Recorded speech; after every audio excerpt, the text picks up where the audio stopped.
Welcome back, Pokemon Trainers. Professor Chaz here, the lab coat's on back order, and it's time for episode 54 of our Pokemon XD Gale of Darkness playthrough. As you can see, we're in a pretty hot spot right here. Literally. Magma, or again, magma or lava. I'm going to say lava. Lava flowing everywhere. We're making our way through Citydark Isle, the last headquarters of Team Cipher. There's still quite a bit of ways to go left, though, so I think it's going to be, I don't know, how many more episodes? I'm going to say at least 2 more. Very safe estimate. But in the last episode, we did get the team up to level 41, which means I can finally start using one of our long-awaited Pokemon that have been sitting there. Haven't used him yet, really, so he can finally jump in, and I can talk a little bit about his moveset as well as we do our team recap. In fact, we got to get out of here to heal up.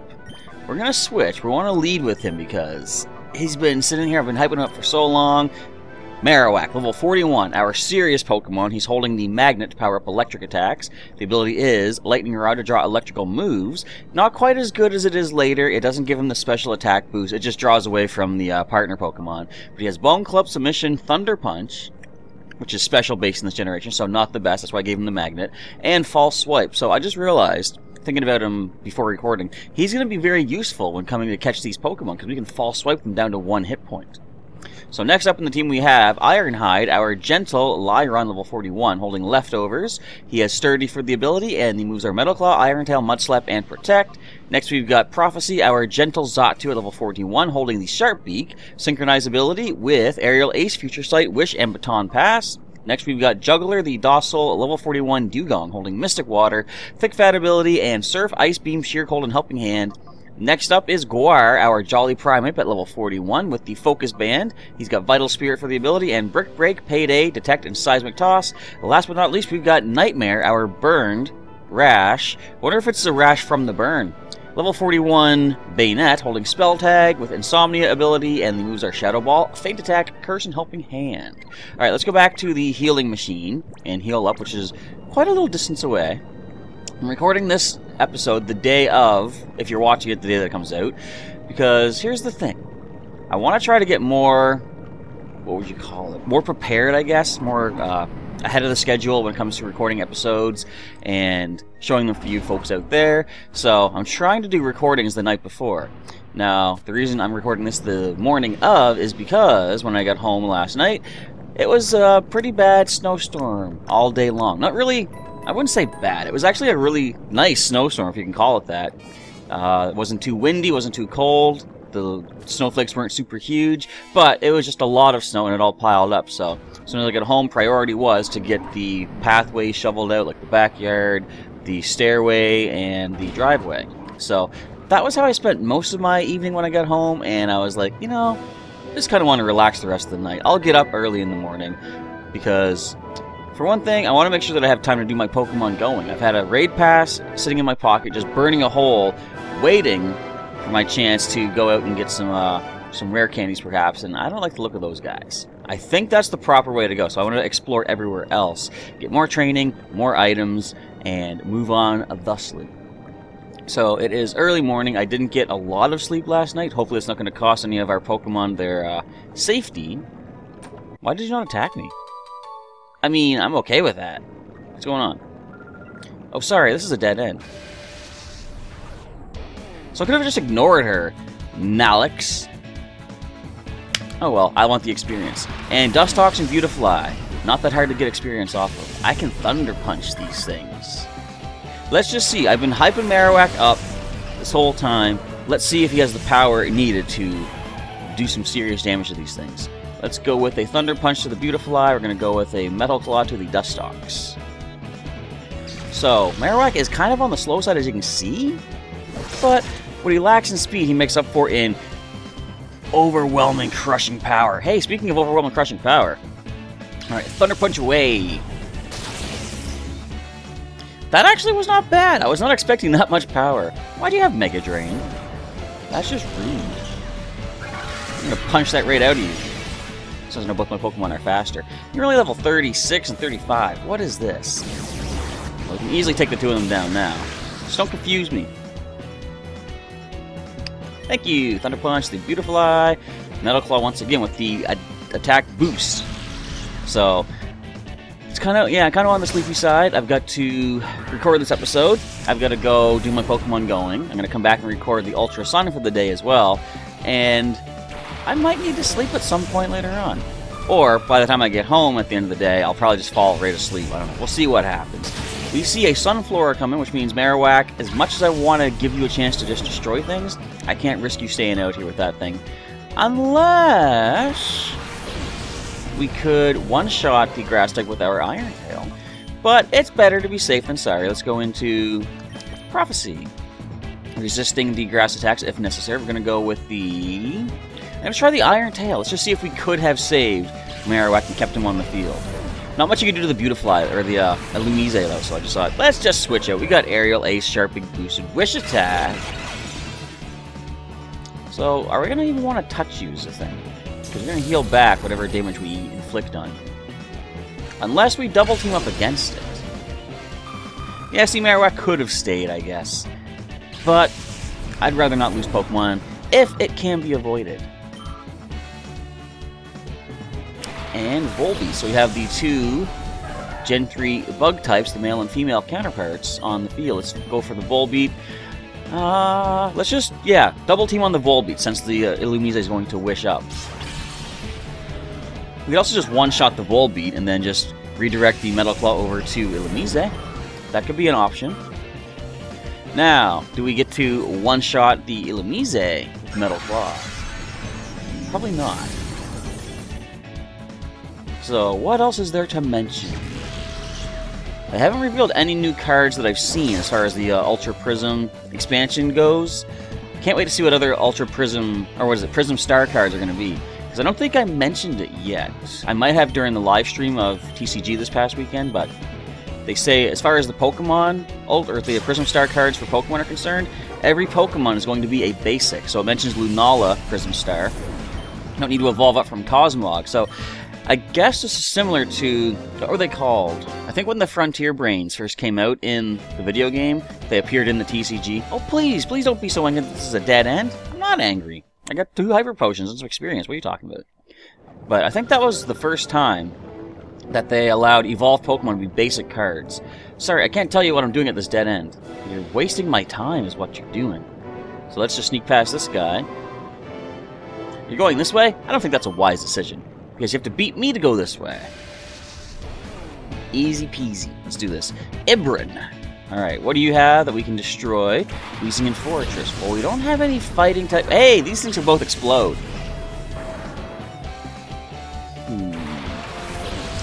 Do I predict the explosions? I kind of want to predict the explosions. We're going to go into our Ghost type and Ironhide just to be safe. We're going to... Well, if they explode, they're going to do nothing to me. Rock and Steel resistant. So we're just going to go with Metal Claw, I guess? Yeah, let's do that. Let's get our Ghost type in here to prepare for possible exploding. I wouldn't want to see the explosions happening in this spot, though, because we're in the middle of a volcano. That's got to disturb something in the geological formations of all of the magma buried underground. And you go Sludge. So we resist this poison move, which is fine. Look at that. 14 points of damage. Of course, the poison residual, never mind. And takedown. You went for the double resistant and you missed. How bad is that?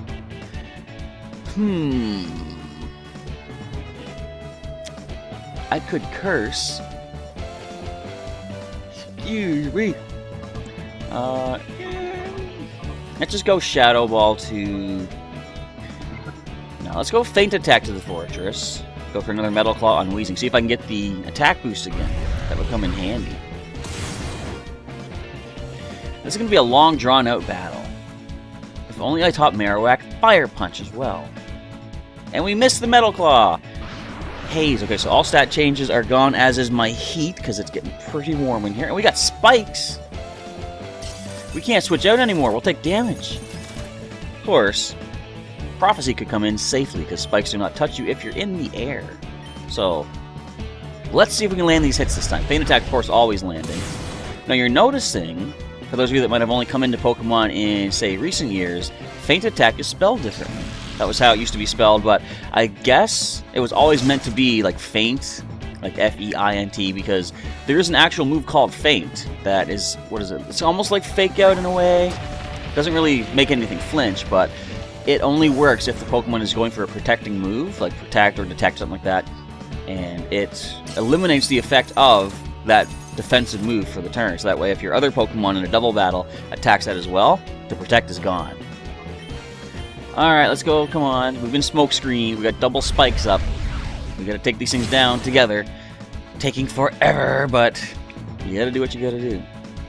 So, the idea of Feint, I guess, it's like, I think the description even says it draws the target close and then like sneak attacks them or something like that. And that's kind of what a Feint is. It's like when you're going, you know, I'm gonna punch this way. Wait, nope, bop, the other hand. I think that's what a Feint is. I guess it makes sense too if the Pokemon, like say Guar is using Detect, he's like, I'm gonna detect your movement. I see you're pulling that fist back. I'm gonna prepare to block that, and then in the other fist comes. Okay, so is that 3 layers of spikes we've got up? What is going on? Just drop, guys.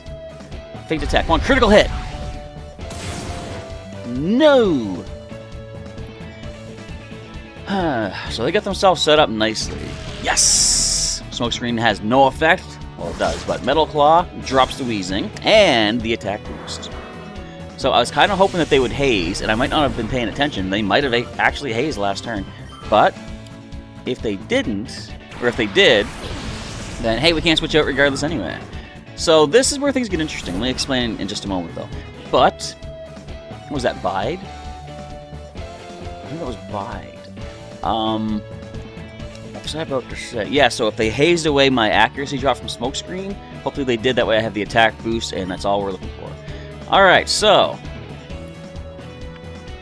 the Fortress is not really that big of a problem. I'm going to deal with this Wobbuffet. A lot of people say Wobbuffet is really hard to deal with.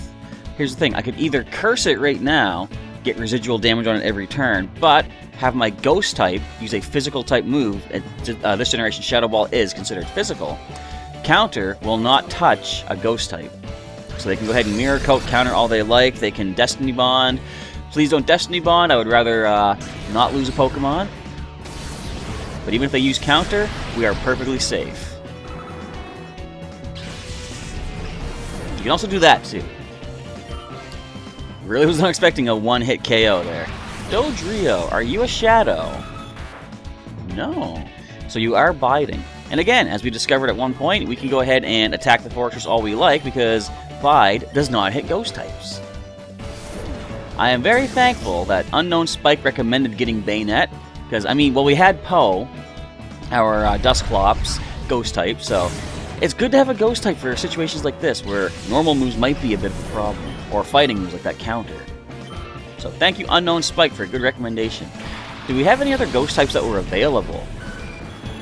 I can't even recall. I don't think we did. I may be wrong on that. Anyways, nice. Almost taking it down with the, oh wait, the Rage is building. Does that really matter? I don't think so. Let us yawn. As I say, it is early morning. I got to bed kind of late last night after getting some shoveling done. I wanted to shovel it out though before it had time to, like, you know, harden and stuff. It'd be even worse if I waited till the morning and shoveled then, because it's all piled up, and based on what temperature there might have been, it's going to be like super cold, super frozen, super hardened up, and it's like, that's going to be even more work. So I've seen this joke sometimes when we have really bad snowstorms. You see like an image of somebody with a shovel at the driveway saying, well, I just finished shoveling the driveway. Guess I better start shoveling the driveway again. Because by the time you get down to the one end of your driveway, with snow falling down, it's piled back up again. And it's like, yeah, it's almost like a never-ending cycle. Feels like kind of pointless. There was one year we had such bad snowstorms, like every second or third day, another huge blizzard coming in. And it was just like, at one point I was shoveling the snow in the backyard to try to move it out of our path and like get it on top of the snow piles, like the snow banks. The banks were so high already that I couldn't even get the snow up and over. It was hitting the side and falling back into the walkway. And I'm like, there's honestly no point anymore to try to shovel this snow. There's nowhere to put it. That was a rough winter. So we got level up on our Lyron as we defeat Ibron. No way! Total way. Now, do we see something happening? I was wondering when this was gonna happen. I am very glad that Ironhide stuck with us long enough to get to his final form of Aggron. It's been a long time coming, everybody. But our Aggron is finally here. Level 42. Now, Iron Tail makes sense. So, do you learn any new attacks, I wonder? Doesn't look like it.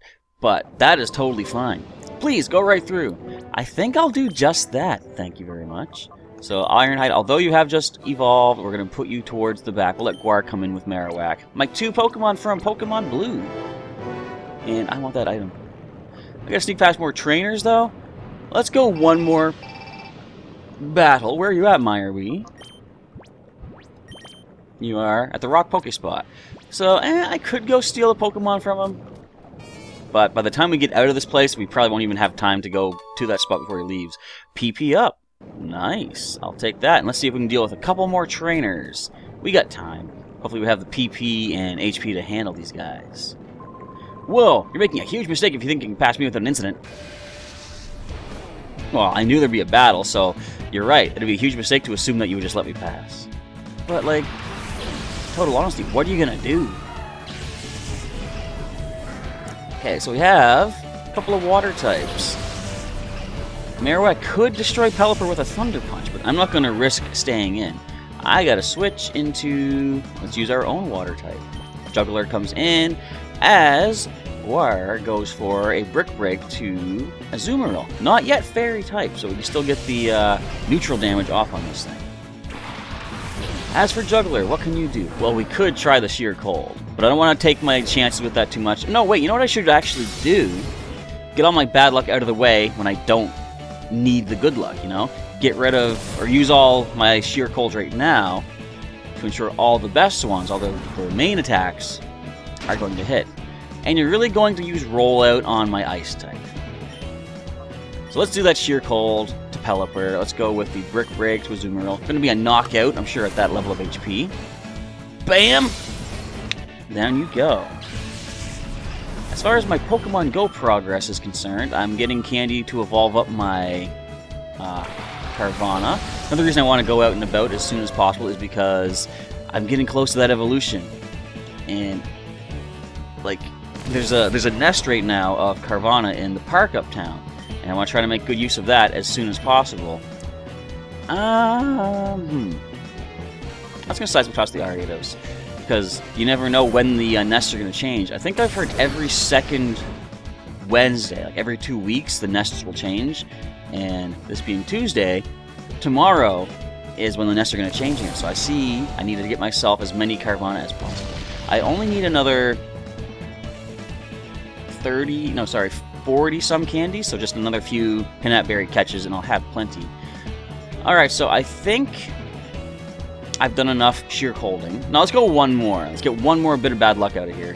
The Ariados use Digs will detect, just in case they're going after our Primeape. Now, do we land this one? No. Alright, so 3 misses is fine. I want that bad luck out of here. Of course, that's not at all how this works. Random chance, percentage-wise, blah, blah, blah. Every individual attack has its own kind of counter. But, just like to think, what is it? What do you call it? Superstitiously, I guess? The more missing we do now, the more chance we have of hitting later on. So let us go with a... I guess we'll do Ice Beam to Pelipper. It is neutral. No, you know what? Since this Pelipper has stockpiled, I'm going to Seismic Toss that. Go for the Ice Beam into the Ariados. Pretty sure it's going to be a KO at this point. Now, if only Helping Hand would boost Seismic Toss, wouldn't that be wild? Think of like a Helping Hand in a Wi-Fi battle with level 100s. Helping Handing a Seismic Toss, you're doing 200 damage. That would be pretty sweet. Actually, you could do that with Oranguru's Instructability. Have your other Pokemon use Seismic Toss, whatever. Like, what else is there that does that? Nightshade, stuff like that, right? And then have your Oranguru instruct it. That would be kind of interesting. Okay. Juggler getting on the weaker side, and this Octillery could have any crazy amount of attack. So let's get Juggler out. I guess we'll go into... Let's bring Prophecy in. And Guar, we're going to have you Seismic Toss the Pelipper once again. This guy still has one more Pokemon left, too. And there's one more trainer past him, one of the Cipher Peons. Depending on how long this guy tries to stall things out, I might go for one more match. Or I might have to end it off after this guy. You've got Shockwave. Did I see that yet? I think I did, but I just didn't pay attention to it. I mean, we handle it easily, but could have been bad. Oh, wait, Aurora Beam. You wouldn't have targeted down my thick, fat Pokemon. Of course you would have. Why would the game have used an Ice attack on my Water-Ice type Pokemon with thick, fat ability? It wouldn't. It, again, did the retargeting thing. That's never fun. Alright, Nightmare, you're coming in. I'm going to show them what a Nightmare is all about. We're going to Seismic Toss this Pelipper, get it out of here. And I can go for a Helping Hand. Brick Break, I think, might take the Octillery down. That just really annoys me, stuff like that happens. Like, I don't know. I can't really justify that. Come on, game. I understand I'm so amazing. You're going to make this game as hard as you possibly can. Are you a Shadow? No. I keep expecting Shadow Pokemon. I don't know why. It's like I'm playing a Shadow Pokemon game or something. That's painful.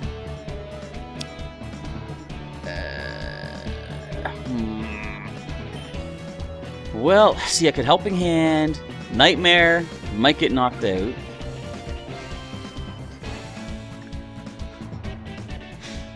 If the Quillfish goes for a poison move, Nightmare would handle it, but a water move, not so much. I'm going to let Nightmare take a hit if necessary. We're going to Helping Hand, we're going to Brick Break. If we can take the Octillery down, that's only one attack coming in, Nightmare might be able to handle that. Come on, Guar. Go for it. Go for Broke Buddy. Brick Break. Really? At least you went Pin Missile against our Prime. And Psybeam into Guar. That's not so bad either, so long as you don't confuse us. Thank you. Okay, so I'm going to Shadow Ball the Quillfish. I'm just going to go with a Payday. Let's get some cash off of this guy. Gonna pull some cheeky moves like that. Hand us some extra money there for that, thank you. So now then, let's deal with this Quillfish. We went Pin Missile the first turn, so we're gonna do something silly like that again, that both of our Pokemon resist. I guess I can't be super upset with what it did with that Aurora Beam, because it went Pin Missile on a fighting type. Oh, you see, Quillfish is actually fast. Well, let's see how much this Shadow Ball can do. A fairly decent amount, just to ensure the knockout. Oh, and that special defense drop. Let's go with a Helping Handed Seismic Toss. As I just said, it doesn't actually do anything, but it'd be cool if it did. Double the attack power, go for 82 hit points of damage. It only needs like 4. It's already that low. Boom. Alright. Don't Poison Point. I didn't think of that. I should have thrown money at you. Yes. Level up for Guar. Not bad. So yeah, I'm going to say that's probably good for this episode. I got to go back and heal. Kulig, or Kulig, I think, is done. We lost. Bump. Down he goes.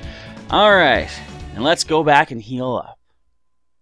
I wonder what this last guy here is all about. I was the one who made a huge mistake. Yeah, you did. You went for Pin Missile against Fighting type, and you could have easily taken down one of my guys. But anyway, that is going to be a wrap for today's episode of Pokémon XD Gale of Darkness. Oh, there's an item. I really want that item. But it's going to wait till the next episode. So if you enjoyed today's episode of Pokémon XD, feel free to drop a like down below. Thank you for watching as always, of course. For some more content from the XD Gale of Darkness playthrough, there's a link in the description to the whole playlist. You can check that out and get caught up on everything thus far. You can also check out during the outro of the video some more videos that I have done, such as Pokemon Ultra Sun playthrough. We've got Pokemon TCG matches, which I will be getting back to later this week when I have time to record it. It's been forever, and I'll talk a little bit about that in the very next Pokemon TCG episode, because I want to start doing something new when Ultra Prism comes out. I've already mentioned it a little bit in the channel, but I'll mention it again more coherently when that next episode of TCG Online comes out. But with all that, it's now time to sign off. Professor Chaz is out of here. Thanks again for watching, folks, and I'll catch you next time.